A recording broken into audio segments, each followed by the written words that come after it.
ഈ വിത്താണ് സാർ നിങ്ങളുടെ ഇരിക്കുന്നത്, ആണോ അല്ലയോ? ഇങ്ങനെ ചെയ്താൽ മതിയോ? ഹലോ, മതിയോ? പോലെ ചെയ്യണമെന്ന് ആഗ്രഹമുണ്ട് സാർ, പക്ഷെ ചായ കുടിക്കുമ്പോൾ അത് കുറയും. ഹലോ, ചെയ്യണമെന്ന് ആഗ്രഹമുണ്ട് സാർ, പക്ഷെ ഒറ്റയ്ക്കായിരിക്കുമ്പോ അങ്ങോട്ട് ധൈര്യം അങ്ങോട്ട് കിട്ടുന്നില്ല.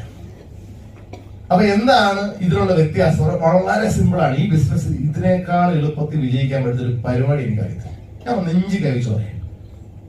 ആ ആദ്യം കുറച്ച് ഗ്ലാമർ കുറവൊക്കെ ഉണ്ടാവും. ചോദിക്കും ചിലരൊക്കെ, നീ ഗസറ്റ് റാങ്ക് റിട്ടയർ ആയതല്ലേ, പിന്നെ ആളെ പിടിക്കുന്ന പണിക്ക് നടക്കണം, ഇങ്ങനെ ചോദിക്കും ചിലര്. നല്ലവരായ നാട്ടുകാർ, അവരെ കൊണ്ട് അത് മാത്രമേ പറ്റുള്ളൂ. ഇത് കേട്ട് അവര് പറയുന്നതനുസരിച്ച് അവർക്ക് ഇഷ്ടമുണ്ടെന്ന് തോന്നുന്നതും നിങ്ങൾ ചെയ്യണമെന്ന് അവരാഗ്രഹിക്കുന്നതായ പരിപാടിക്ക് നിങ്ങൾ ഇറങ്ങി പോകുമ്പോഴാണ് ആർക്ക് വീഴ്ച പറ്റുന്നത്? നിങ്ങൾ വീഴ്ച പറ്റുന്നത്. വീട് കിടക്കുമ്പോൾ അവർ നിങ്ങളെ നോക്കി പറയും, ഞാൻ അന്നേ പറഞ്ഞല്ലേ ആവശ്യമില്ലാത്ത പണിക്ക് പോയതെന്ന്.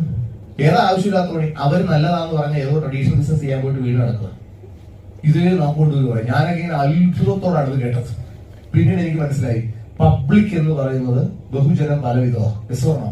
ഇവരെ നിങ്ങൾ മാനിക്കണം, നമ്മളെയൊക്കെ മുതിർന്ന ആൾക്കാരെ കണ്ട് എഴുന്നേറ്റ് നിൽക്കണം, ബഹുമാനിക്കണം, ഒക്കെ ചെയ്യണം. പക്ഷെ നമ്മുടെ പോക്കറ്റിലും നമ്മുടെ അക്കൗണ്ടിലും നമുക്ക് കടം വാങ്ങിക്കാൻ പറ്റുന്ന സോഴ്സിൽ ഉള്ള പണം എടുത്ത് കച്ചവടം ചെയ്യാൻ നമുക്ക് വിശ്വാസമില്ലാത്ത പണി അവരുടെ വാക്ക് കേട്ട് നമ്മൾ ചെയ്യാൻ പോയാൽ നമ്മുടെ കാര്യം തീരുമാനമാണ്. ഹലോ, ഇത് വേറെ ആരുടെ അനുഭവമല്ല, സ്വന്തമായി നടത്തി തെളിയിച്ച എത്രയോ കച്ചവടങ്ങൾ കൂട്ടിയ അനുഭവം എനിക്കുണ്ട്. ഒരൊറ്റ ഓർമ്മയെ നടത്തി വിജയിച്ചിട്ടുള്ളൂ. പക്ഷെ കൂട്ടിയ 10 എണ്ണം കൊണ്ടുണ്ടായ കടവും ഈ ഒറ്റ ഓർമ്മ കൊണ്ട് ആദ്യത്തെ 3 കൊല്ലം കൊണ്ട് തന്നെ തീർന്നു. അതായത് നിങ്ങളുടെ ജീവിതത്തിൽ തന്നെ ഏറ്റവും വലിയ ലക്ഷ്യം മൈലേജ് സ്റ്റൈൽ ബിസിനസ്സിൽ വിജയിക്കുക എന്ന രീതിയിലായിരിക്കണം. അങ്ങനെ വിജയിക്കണം എന്നുണ്ടെങ്കിൽ ഒറ്റ തീരുമാനം എടുക്കണം. എന്ത്?